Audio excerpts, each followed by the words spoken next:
Welcome to Cash Call. Listen live as expert sales trainers give actionable feedback on real calls while you learn coaching tips directly from the professionals. As Dale gets us ready to go live on Facebook, I'm going to bring something up. It's just a mindset that I can't fathom that anybody who shows up for Cash Call would believe, but I'm going to share it anyway. I was in one of the major Facebook groups, and one of the things that they said in that Facebook, well, I saw a post that said 80% of the business is done by 20% of salespeople. And that's because salespeople are born with it. It's not a skill.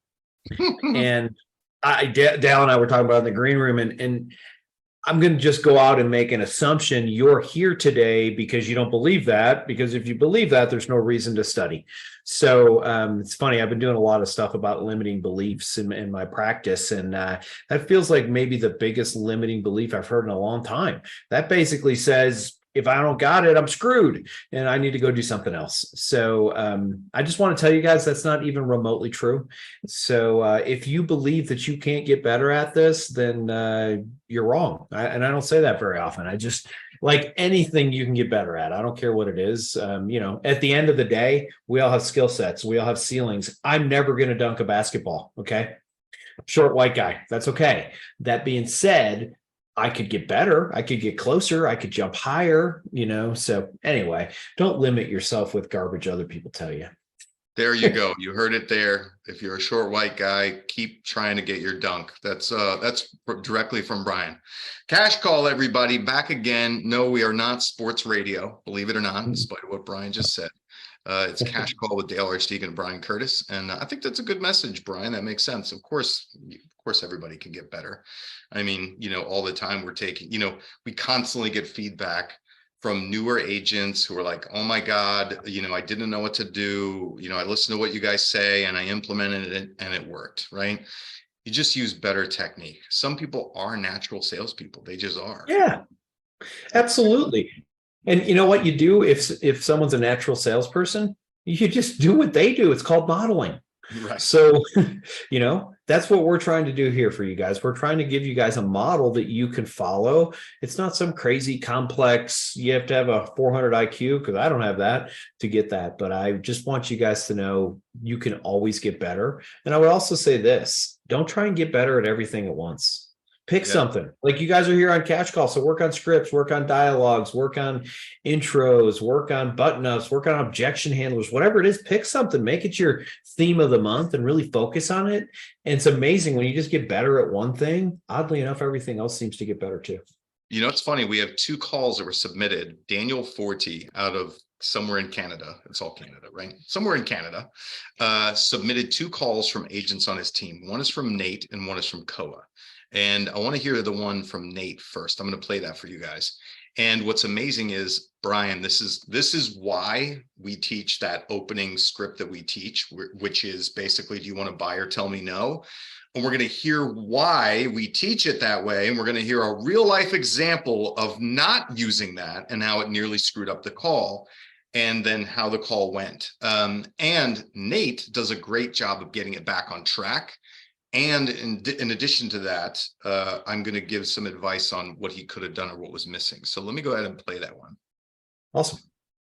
So Nate and Koa, Daniel Forte said that you guys would get a real kick out of the fact that we're playing your calls and identify you here on Cash Call today. So let me play this first one. Give me a thumbs up if it starts. Actually, yeah. Hello? Hey, Julia. This is Nate Baylor from Remax. How you doing? Hi, I'm good. How are you?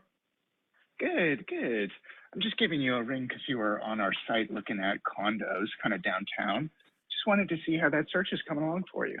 Wanted to see how that search is coming along for you. That is a vague sort of, weak entry is what I'm going to say. It's a weak entry. He did a good intro, right? Identified who she is. It'd be best if he matched her word. He didn't match her word, but he went in assumptively. He, was confident. And then he asked his question. He said, you were on my website looking at homes. And then he said, whatever he said. I want to see if there's something. How's it going? I want to see how the search is going. Yeah. And Dale, go ahead. You have some more thoughts on that, and then I'll share. I do. I have a point that I want to make. And this is something that I constantly teach salespeople. And I want everybody listening to understand this concept. We are salespeople. And no consumer wants to talk to a salesperson until they're ready to talk to a salesperson, either to get information or to purchase or make something happen, right? So if you can remember that every consumer regards us as a salesperson, and of course we're nice people, right? Some people like me, some people like Brian, we're not bad people, but we're professional salespeople. And I know that if I'm approaching a consumer from a sales capacity, they're going to no matter how nice I am, they're going to regard me as a salesperson, which means that if they're not ready to buy or not ready to get information, they're generally going to be resistant to me. So I know that already. And so that's why Brian and I teach the script of, hey, are you planning on making a purchase in the next few months? Or are you just window shopping at this point, or whatever variation that is? Because I'm saying, okay, I understand I'm approaching you as a salesperson. If you're not ready for me, you're going to be resistant. I'm giving you the resistant button that you can push for me. Well, and let me add another thing that's doing, by the way, because everything Dale said, I agree with. Also, let's not confuse people on the very first question. This is a hard question to ask. How's it going? I don't know. I guess it's kind of going okay. I mean, what do you say to that? The best answer you could possibly get, and it's not a good one, is it's going great. All right, now where the hell do I go? I go back to, do you want to move soon or do you want to window shop? I mean, so remember that it's an uncomfortable situation when you don't give somebody an easy question to answer. The very first question we ask them, like, oh crap, this is going to be the Spanish Inquisition for the next 10 minutes. Nobody wants that. Yeah. So now I want to play what happened, everybody. Listen to this. This is what happened. This is the reason that intro question is designed that way. It's specifically for this situation. I'm going to rewind it just a little bit so we can hear his question. And I'm going to hit play. You're looking at condos kind of downtown. Just wanted to see how that search is coming along for you. Yeah, I was just poking around a little bit. Great. Could you email me your information and I'll get in touch when the time's right? There it is.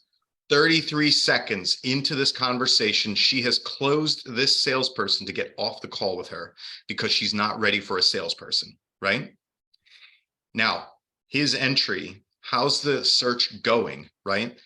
He's a salesperson. His only intention is to sell her a house. She feels she's not ready to buy a house yet, and therefore not ready to talk to a salesperson. Whereas if he had put in the, hey, are you ready for a salesperson, or do you want to tell me no? She would have gotten her no out of the way, and she wouldn't have tried to get him off the phone, most likely. And also, I want you to notice the uncertainty in her voice. She's like, she had 2 or 3 filler words in there. She was uncomfortable answering that question. Yeah. Now listen to Nate turns this around. Listen to how Nate turns this around. He's got some experience and he does a really good job of turning it around, which is why it's like, oh my God, Nate, if you just fix your first question, you wouldn't have caused this objection to come into your face and then have to fix it or spend half the call fixing it. Oh, of course. Yeah. And just before I let you go, just wanted to see that we're sending you the right stuff. You're looking downtown exclusively, or are there other areas that you might be interested in? Probably downtown only. Okay, great. And do you have a rough timeline of when that move kind of makes the most sense for you? All right, so he's gotten where in there, right? And now he's going to when. Mm-hmm. No, definitely no. I would be in a rush. Just more about when the right thing comes along. Yeah, I find most people I talk to are kind of in the same situation. So just browsing in the preliminary kind of research phase, trying to get a hold of, where the property prices are, what you get for the money, that kind of thing. Is that sort of where you're at? Totally. Yeah, that's exactly it. Now, I don't normally suggest that the salesperson give answers like that. But in this case, where he's still trying to get over that, trying to break that ice to get her warmed up, and she's resisted, I think putting those resistant words out there into her mouth is good. He also did basically, he acknowledged what she was doing was a normal thing. And I appreciate that. Most of the people I talk to, you said something to that effect. And that's say, oh, I'm just like everybody else. Okay, that's good. You're not gonna, it's typical. And that's good. Make people be at ease. Yeah, he's doing a good job here, but now we're a minute 25 in.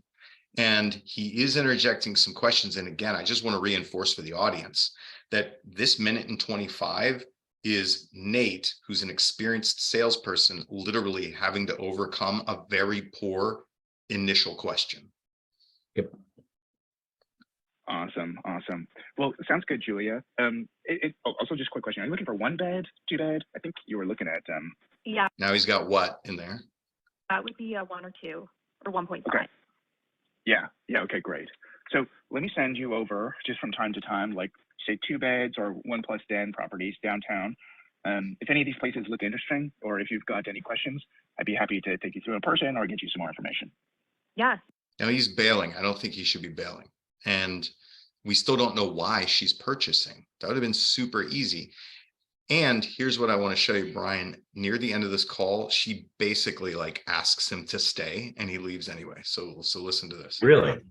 Yeah, that would be amazing. Thank you. And I appreciate just that you understand, like I'm not in a rush and it's more just kind of browsing at this point. But like I said, if anything comes along, then we would probably be ready to go. Like, she's like, thank you. You're the salesperson I like talking to because you understand my position. If that's not an ask to stick around, or at least an opening to stick around in the conversation, I don't know what is. Right. I mean, you hear something like that and you can just go, hey, by the way, there was a couple other things that I wanted to ask you real quick. Yeah. Especially the why. Hey, you know what? No problem. Happens all the time. That's where everybody starts.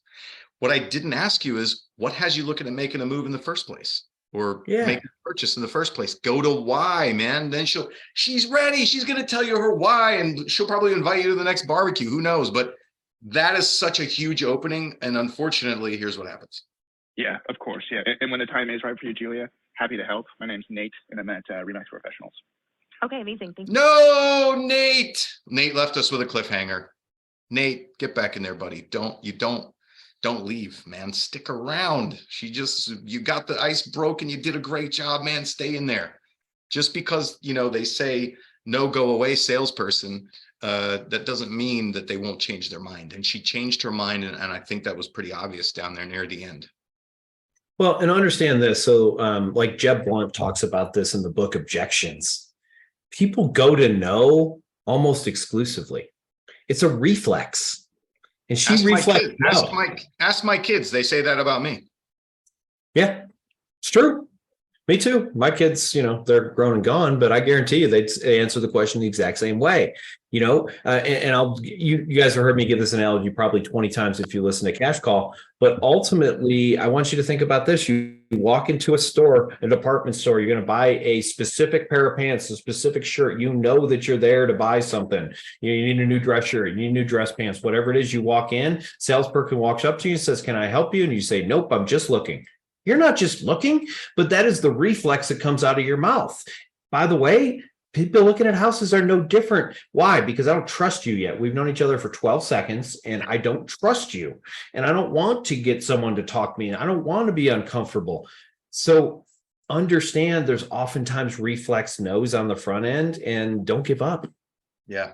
It's funny, man, when I do training, in a lot of cases, depending on what I'm teaching, I love asking the audience. I'll say, hey, if you walk onto a car dealership, the lot, right? And a man or woman approaches you, what's their purpose? Without variation, the answer is always to sell me a car, right? Mm-hmm. It's always to sell me a car. And so why do you forget that when you as a real estate agent call a consumer or talk to a consumer, they think that you represent anything other than sell them a house or sell their house? Like, I don't know why we get lost in the confusion. And I like to bring salespeople's focus back to that. That's what this lady heard, right? Oh, real estate agent. No, not ready to buy a house yet. Real estate agent. I'll call you back when I am, right? Not ready to buy a car yet. Car salesman. I'll let you know when I am. Well, and here's another question for everybody. Why does everyone hate being identified as a salesperson? What's up with that? The public thinks you're a salesperson. Because Brian, we don't like salespeople as a consumer. Like, I don't like salespeople as a consumer unless I need salespeople. I always joke that we're like police, right? Nobody wants to talk to you until they need your help. There is some of that, but you know what? I just think we should embrace being salespeople.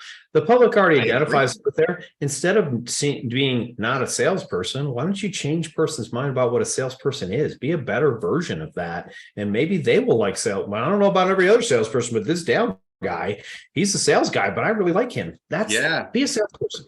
We just heard that at the end of Nate's call.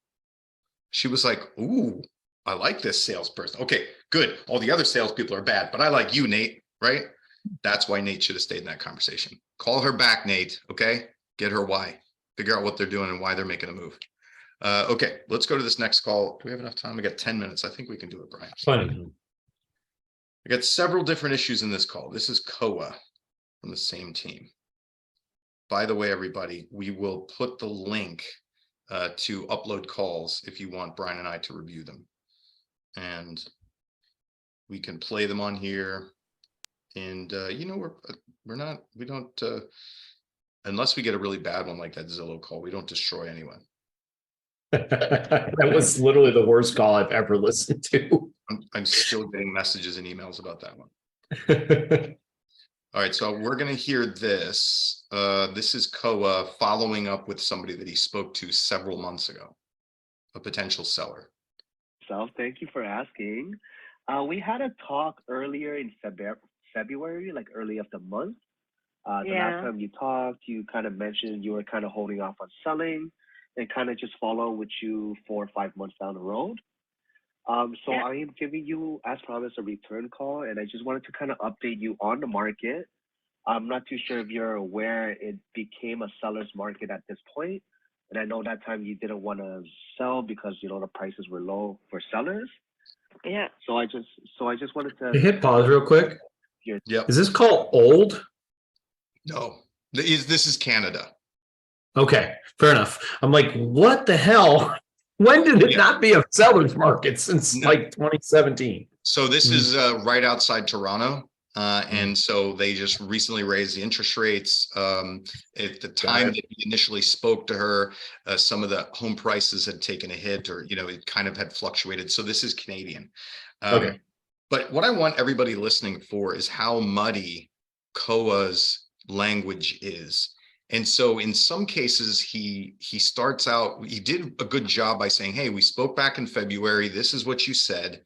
But then he goes into, I want to update you on the market, right? Where he's like telling things. It's now a seller's market, blah, blah, blah. And so what I want to say is, as we listen to this, what you're going to notice is that this salesperson has a tendency to ask a question, but then fill in the space with his own information or telling, right? He mixes it too much, or he'll start telling and then resolve to a question. And then sometimes he'll step on his own question with multiple questions. So what this salesperson really needs to do, in addition to listening to us break this down for him, he needs to go back through his conversations. And here's what I would say. Most of the time, if you're going to ask a question, ask your question and shut up. Ask one question that they can answer. If you're going to tell somebody something, you better make sure that you are telling them what they want to hear, which means almost, I have to ask you first, what do you want to hear? Oh, that's what you want to hear? Now I'm going to tell you what you said you want to hear, rather than just coming up with what I want to tell you out of the blue. Right, because I don't think it's a bad idea to educate people on the market. As a matter of fact, I think it's a good idea. And I'm going to take an entire gigantic step back. Theoretically, what he could have done on the previous call was say, hey, Dale, one of the things that I do for my clients, you can make the assumption this person's your client, even though they're not, is I'm just going to follow up with you every once in a while and give you a market update. Do you feel like a market update is something that has value for you? You know what's going on with prices and demand and stuff like that? And they'll probably say yes. Then when you call back, you say, hey, last time we spoke, you mentioned that you were interested in knowing when the market was changing. Let me tell you what's going on with that. Yeah. I'm setting the whole thing up. So Yeah, that's good. It's definitely a logical next step with them. And in addition to that, where he said, I wanted to call you to update you on the market. No, we're not updating her on the market, because you know what? She's making the decisions about the market and what it means for her and whether she's going to move forward or when. And so you ask her, hey, we spoke back in February. I know it was the market that was keeping you from taking action. I wanted to see if things have changed for you now. Just stop there, right? Let her tell you about it instead of you trying to educate her on the market. Figure out what aspect of the market you need to use based on what her perspective is, and then use it. But you have to understand her perspective first. agreed. All right, so let me hit this play here. Oh, and here's another part that he's going to tell her before I get to the next cutoff. The timeline has changed, or if there's possibly something I can help you with. He said, has the timeline changed, or is there possibly something I can help you with? That's an example where I'm saying, ask one question. Has your timeline changed, right? Don't ask the weak question of, is there something I can help you with? You know what? Regarding- Nothing haven't really changed. Okay.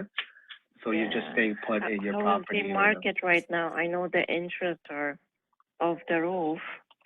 So they, unfortunately, the Bank of Canada to battle. She said, I know the interest rates are through the roof, right?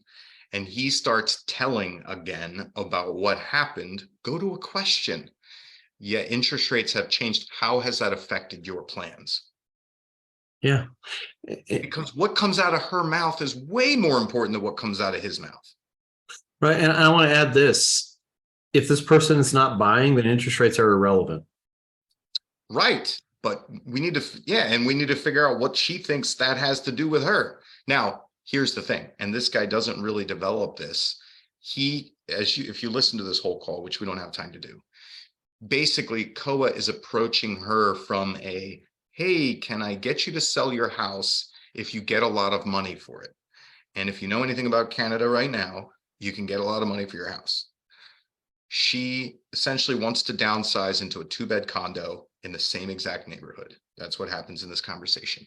He gets fixated on, will you sell your place if I can get you a lot of money? And then he gets clever and he's like, oh, let me put a 2-bedroom in front of you to try and convince you to, make the switch now. What he's missing in the underlying messaging is that this woman's concerned about how much she's going to have to pay for the next place, right? Which is why she's hitting on interest rates. But he never develops that in the conversation and doesn't get it out to talk about it, because he's very, in a basic way, stuck on, can I get you a lot of money or dangle the right place in front of you and cause a transaction to happen? Right. And he may have already done this in a previous discovery call. I'm going to give him credit that he may or may not deserve. So, but if he didn't, here's a question. Hey, out of curiosity, what's your current interest rate? Because I don't know what interest rates in Canada are, but let's say they're 7% and she's currently at 6%. That's not that big a deal. If they're currently 7% and she's at 3%, that's a huge deal. So, especially when you're downsizing, because you're going to, because watch this, market's appreciating. It sounds like it is. Now is the best time to buy, when the market's appreciating, regardless of the interest rate. Yeah. It always is. Yeah, absolutely. And he can break it down for her. He can use those numbers to, see if we can make it make financial sense or reduce the fear for her. Yeah. So let's hear how he goes here. So inflation, they increased the interest rates again by 0.25 basis points. So now it's at 4.75. So I believe the last time when you talked, were you hoping to upsize to a new property, or what was the reason you wanted to sell your place or thought about selling your place? All right. So this is a very common salesperson thing, right? So he left off the interest rate argument or objection, right? Not understanding how it mattered to her or how it impacted her decisions, but he's at least clever enough as a persuader to say, let me go back to your motivation. Why are you trying to buy, right? But what does that tell you about the first conversation he had with her back in February? He didn't pay attention to it. He didn't get the why. He didn't ask or write it down or forgot what it was. Something. Put it in the notes. Yeah, There's missing information, whether he failed to gather it or whether he failed to remember / write it down. There's missing information. There's missing information. Yeah. And so now he's trying to do it, but listen to how he does it. He asked the question. Now let's just listen to what happened. You know, that was before I was thinking about it, but right now we're just gonna hold off with that for a bit. She didn't say why. She said we were thinking about it, but we decided to hold off, right? He said, what had you thinking about moving? She said that was before, but now we decided to hold off. So we're not buying, right? But still didn't tell him why. Okay, just holding And how off. much was that? Would that house go for anyway? Would you have any idea? So it depends what kind of property are you looking for? What kind of property are you in right now, Darian? Wait, hit pause. Did she just ask a question that he completely 100% ignored and ask his own question? No, he misunderstood. She was basically asking how much her house would sell for, and he went into how much she would pay for the next place she's buying. Okay, so he just misunderstood. He didn't ignore her question. Okay. No, he misunderstood. He thought she was asking how much would whatever I'm buying go for, or how much our house is going for now. I think he interpreted it as how much will I pay on the next house, when I think she was saying we don't even know how much our house would sell for. So I'm going to say this then, that I've missed stuff before, but holy crap, like that was a blatant, I mean, like there was not a lot of interpretation. How much would my house sell for? That's a pretty simple question. You got to pay better attention. You can't miss that one, because she's actually engaging with him. Please help me, for the first time in the call. He missed it. Right. Yeah. Let me go to 2 minutes and 28 seconds is where he closes her to like come and check out her house. The rest of this is just her talking about a 2-bedroom. And he basically says, okay, why do you want to move into a condo? Is it because you want to downsize? And she said, yes. Right. Because he's like putting the answers in her mouth again, rather than just letting her give her own answer. What was it? 228? 228. Let me find it here.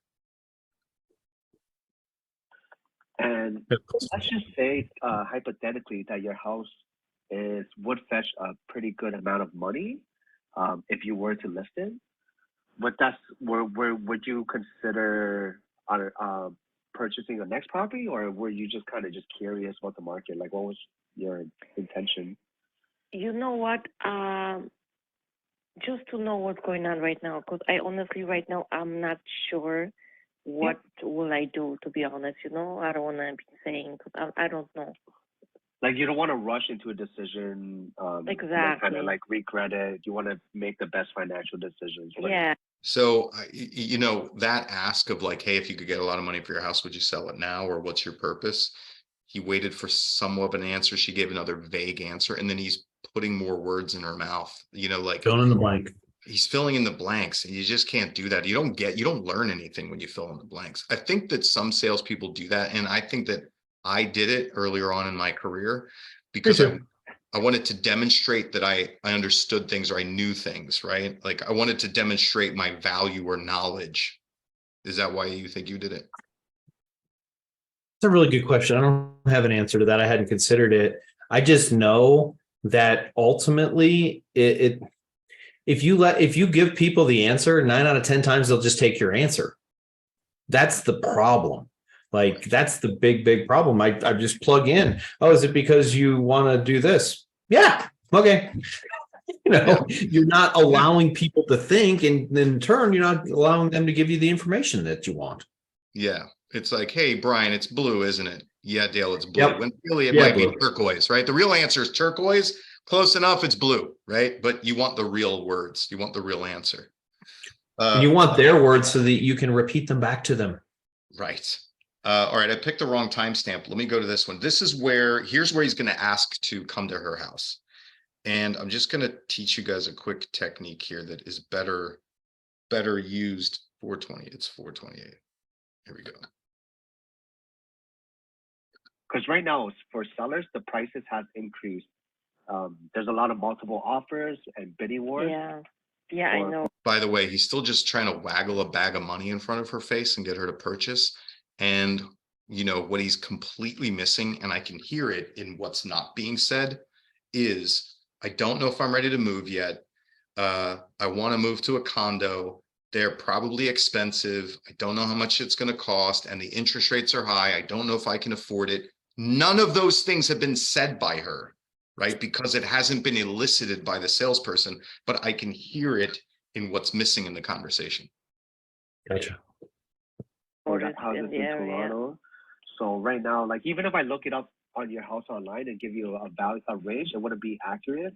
The best, yes, of course, accurate way would for me to kind of stop by and kind of take a look and just give you a full equity report. Is that something you're interested in, or? Now he just made an ask, right? He closed for this. Here's what I tell salespeople. I could hear where he was going as soon as he was like, listen, I can give you an idea of value, blah, blah. Okay, we're probably teeing up to ask to get into her house, right? If you're talking to somebody who's telling you that they're not ready for you and that they're early on in the process, the moment that you have the idea, hey, I think I'm going to close to get into their house, before you make that ask that he just made, ask them, hey, have you had a real estate agent come by and take a look at your home yet to give you an idea of what it would sell for, right? Because sometimes you'll just get no, but in a lot of cases, what you'll get is no, and whatever objection they would have given you to the ask that you're going to make. So you do a preemptive to try and get some of that objection out first, so that you know how to position your ask slightly differently to get around it. Yeah. And let me throw a little thing in here that could be helpful for people. This woman sounds like she likes information. Would you agree with that? Yes. Use that. Hey, Dale, it sounds like you're a person who uses information to make really good decisions instead of just winging it. Is that accurate? Yeah. Just play along. Say, yeah. Yeah, I do. Absolutely. So, wouldn't it make sense, since no realtor has come over and taken a look at your house and given you a professional opinion, to have somebody come over and give you an opinion so that you can take that information and make the best decision for you and your family? Yeah, it sounds like it makes sense, Brian. Cool. So I've got time on Tuesday or Wednesday. Which of those work better for you? There we go. All right. So this, did you want to say anything else about that, or do we want to hear what happens to this guy's ask? Let's hear it. Let's hear the ask. You know what? At this moment, no, I'll be honest with you. At this moment, I'm okay. Okay, no worries. No worries. I just wanted to just offer that, just maybe because if you're interested. But for now, I guess I'll just give you like a brief. Listen, salespeople, if you're going to make an ask and you think it makes sense for that ask, even if you didn't do it well, and somebody just gives you a vague answer like I'm okay, right? Don't take that as the answer. You thought it made sense for your close enough that you asked somebody, unpack why they're not interested in it. At least take one more stab at it. Got it, Brian. When you say you're okay, what exactly do you mean? Yeah. Perfect. At least, right? Yeah. One more question. And maybe that'll give you the answer you need to reposition your ask. Well, and here's another thing I think this guy didn't do that both Dale and I teach either directly or indirectly is make it in this client's best interest. He didn't do that. Yeah. Would you like me to come over and give you a value of your house? No, not really.